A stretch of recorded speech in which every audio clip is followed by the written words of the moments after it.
നമ്മളെ 20s നമുക്ക് തോന്നുന്ന ഒരു കാര്യമാണ് നമ്മൾ ഏതോ റേസിന്റെ ബാക്കിലായിട്ട് ഇല്ല കാര്യം. അവൻ ഫസ്റ്റ് എത്തി, ഞാൻ ബാക്കിലാണുള്ളത്. അതായത് ഏതോ റേസിലേ ഇല്ലെന്നാണ് നമ്മൾ വിചാരിക്കുന്നത്. കാരണം നമ്മൾ അതിൽ കമ്പയർ ചെയ്യുന്നുണ്ട്.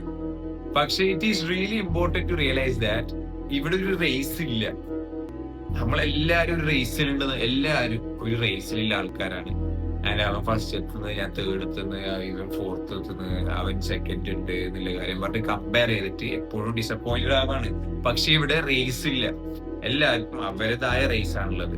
എല്ലാവരും ഡിഫറെന്റ് റേസില്. പക്ഷെ ഈ റേസിന്റെ ഭംഗി എന്താന്ന് വെച്ചാല്, ഈ റേസിൽ കോമ്പറ്റീഷൻ ആയിട്ട് ഒരാൾ മാത്രമേ ഉള്ളൂ, അത് നിങ്ങളാ. വേറൊന്നുമില്ല. വേറെ ഫസ്റ്റ് എത്താനോ സെക്കൻഡ് എത്താനോ ലാസ്റ്റ് എത്താനോ ആരുമില്ല. നിങ്ങൾ എപ്പോഴാണോ ഫിനിഷ് ലൈനിൽ എത്തുന്നത്, അതാണ് ഫിനിഷ് ലൈൻ.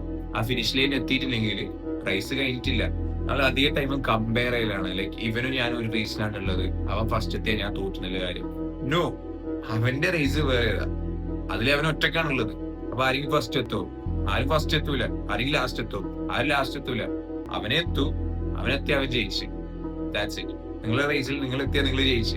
ആർക്കും ഫസ്റ്റ് എത്താനും കഴിയില്ല, സെക്കൻഡ് എത്താനും കഴിയില്ല. കാരണം നിങ്ങളുടെ റേസിൽ നിങ്ങൾ മാത്രമേ ഉള്ളൂ. കാരണം ഇതിങ്ങനെ പറയാൻ കാരണം, എല്ലാവരുടെ ലൈഫും അവരുടേതായ രീതി യുണീക്കാണ്. Dreams യുണീക്കാണ്, goals യുണീക്കാണ്. എല്ലാവരും ഡിഫറെന്റാ.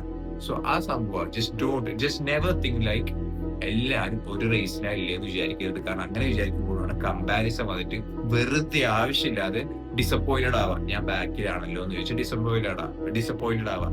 So just never think like that. എല്ലാരും അവരുടേതായ റേസിലാണ്. And there is no first, second or third. It's just winning at the end.